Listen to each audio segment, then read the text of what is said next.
Weird Al Yankovic's biopic hits streaming this weekend, and I've got my review of this Alapalooza right now.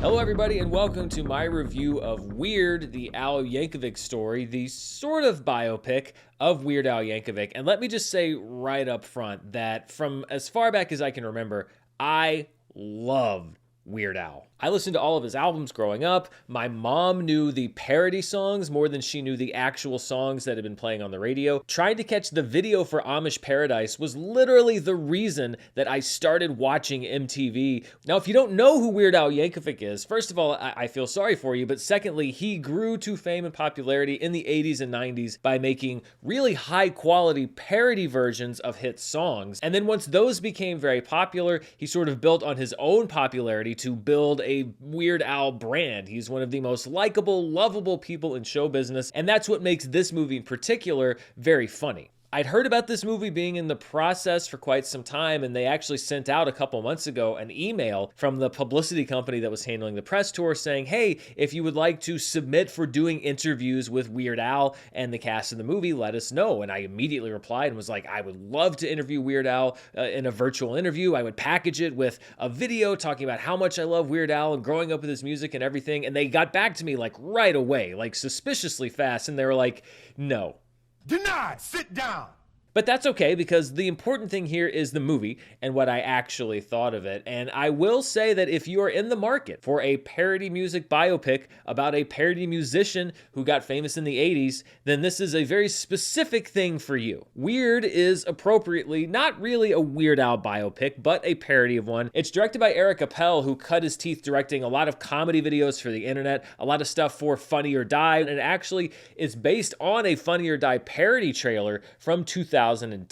The trailer version of Weird starred Aaron Paul as Weird Al Yankovic. He couldn't come back for the movie, but director Eric Appel did, and the movie was actually co-written by Appel and Al Yankovic himself. So it is a quasi-Weird Al biopic co-written by Weird Al. Now, Weird is admittedly niche. Not everybody is going to know what it is or really understand the humor behind it, and I think that its existence is really owed to two things. One of them being the streaming wars, which has all of these different companies looking to get a leg up on the competition, and this is why I think the Roku channel funded this project, because it is a very buzzy project, and it's honestly the first piece of programming I can ever think about talking about from the Roku channel. The second reason I think that this movie actually exists is because of Daniel Radcliffe, who signed on very early on to play Weird Al, I think before the movie even had full funding or had Roku behind it. And it's yet another example of what I love about Daniel Radcliffe's career post-Harry Potter, which is that he really does whatever he wants with the full knowledge that his participation in a project is going to lend that project legitimacy and star power.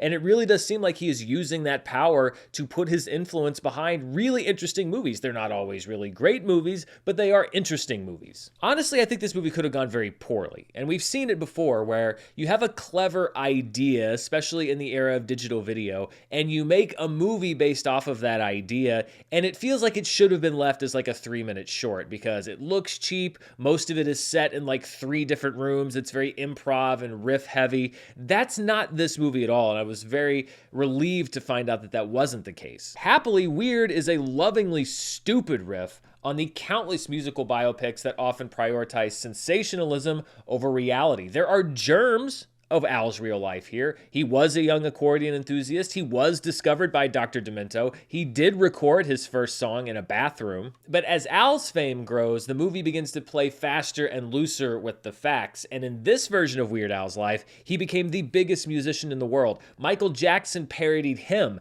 and Madonna became the corruptive influence that set him down the road of the required self-destructive spiral. LSD, An Illicit Polka Party, Pee Wee Herman, and Pablo Escobar also have their parts to play. This is not a subtle parody. This is much more in line with the outrageous and zany films of the 70s and 80s, actually not unlike UHF, which is another film that Weird Al made back in the 80s. This isn't a nuanced comedy. They're not going for the subtle punchline. They're hitting you over the head with gag after gag after gag for about 100 minutes, and luckily for the movie, most of those gags work. I laughed throughout Weird, from his first conflicts with his father, who calls the accordion a devil's squeeze box, to the end credits, which double down on just how far this movie is going to go to sell the fiction. But as I said earlier, I think it is kind of a narrow beam as to who is going to fully appreciate this movie, because you have to come in to a certain extent with some knowledge of Weird Al and his career to understand the changes that the movie is making. And also, I think it helps to know Weird Al's personality over the years and the fact that he is one of the most squeaky clean people in the entertainment industry. And that's what makes his descent into debauchery in this movie that much funnier. To put things in the nicest term possible, I think if this was an idea that had an appeal to a very wide audience, it wouldn't be premiering on the Roku channel free with ads. But I don't mean that as a slam to the movie, and I actually also think that silliness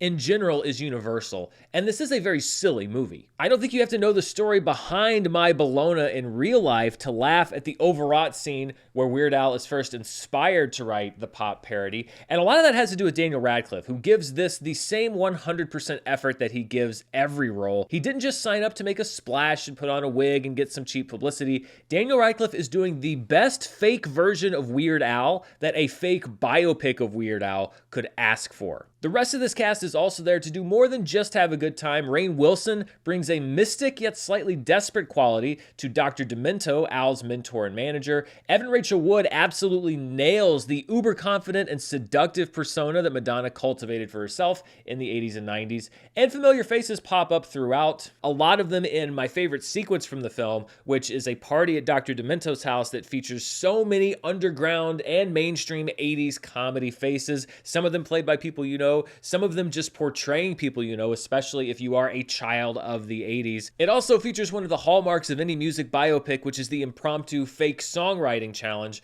which spurs an inspired performance of one of Al's biggest hits. Notably, while obviously low budget, Weird doesn't look like it was shot in less than 3 weeks, which it was. The amount of material that they're able to cover in this movie is impressive, and it speaks to Appel's roots in the uber resourceful world of digital filmmaking, particularly for the internet. And you can see how his skills have developed from those roots to making this movie. Making a movie like this so quickly with so many moving pieces isn't easy, and it would have been easy just to say, okay, we're going to shoot most of it in a room here and just cycle people in and out. There's an ambition to this movie, and it really shows on screen. But I think that not only Eric Appel deserves credit, but also the cinematographer and the camera team, the production designer, the costume designer. This movie looks like it had more resources than I'm sure it did have, and that's what you're going for with low-budget filmmaking. Weird isn't perfectly executed. I think that there was probably 5 or 10 minutes that could have come out of the movie, and not every joke lands. Some of them are made a couple times too many as well,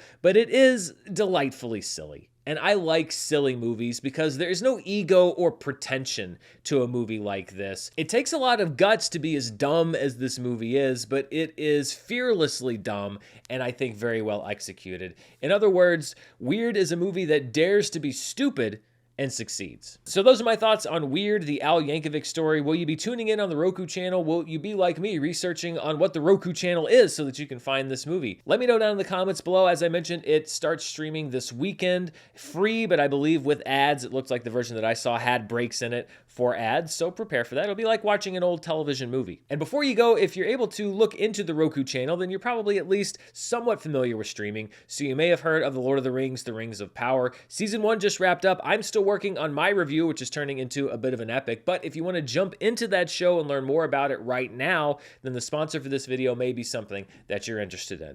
Take it away, Felicia Day. I'm Felicia Day, and I'm the host of the official The Lord of the Rings, The Rings of Power podcast. In every episode, I'm going backstage for an all-access look at what it took to bring Middle-earth to life. I'll even have the first full breakdown of the incredible season finale with the series showrunners, J.D. Payne and Patrick McKay. I will be sharing juicy behind-the-scenes stories and processing all the holy crap moments with the members of the cast and crew. Numenor has got to be the most amazing thing ever, and we wanted it to just be the greatest kingdom of men that ever existed. The elves are arrogant and vain. They're not beyond being corrupted.